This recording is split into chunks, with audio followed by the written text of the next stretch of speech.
I was sleeping. I have just literally just opened my eyes. Now, laying in bed, flicking through, you know, the content, people's content videos on the fight, what people have got to say, you know.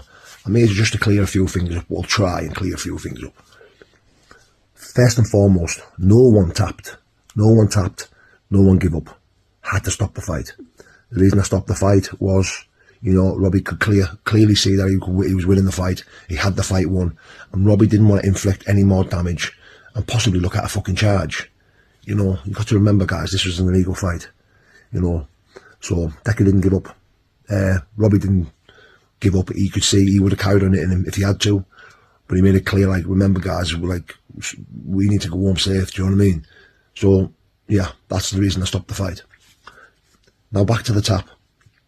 Now, styles make fights. This was an agreement to have a full-on dirty fight.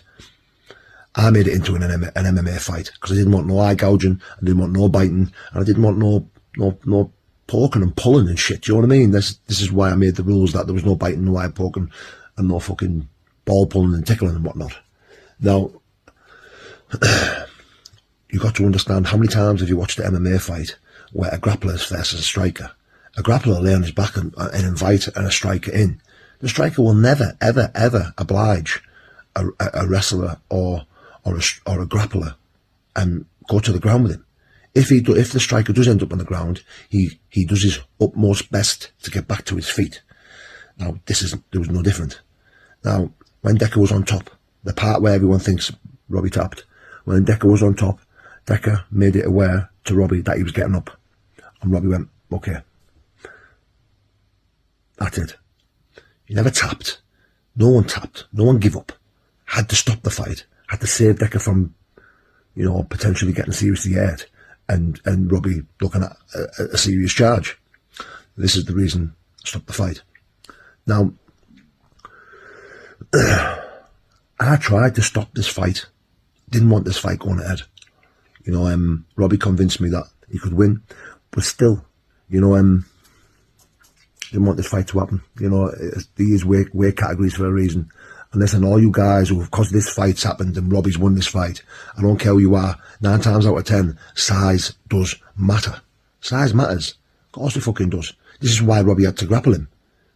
Because size matters.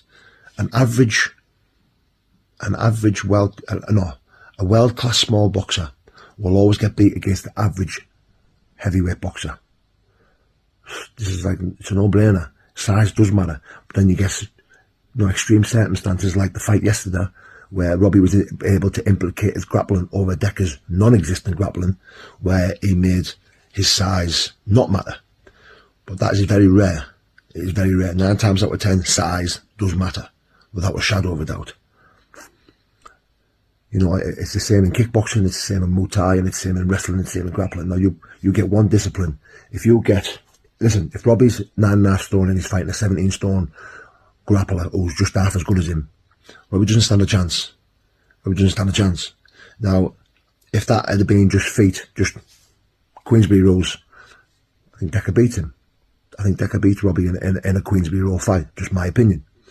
If it's just a grappling match, then Robbie beats Decker 10 times out of 10, without a shadow of a doubt. What I'm trying to say is, size does matter. Without a fucking doubt, it does matter.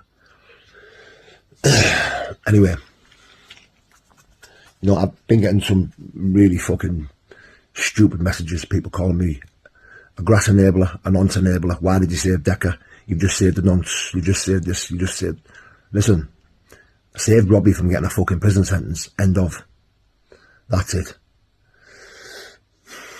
Hope this clears up a few things. God bless everyone.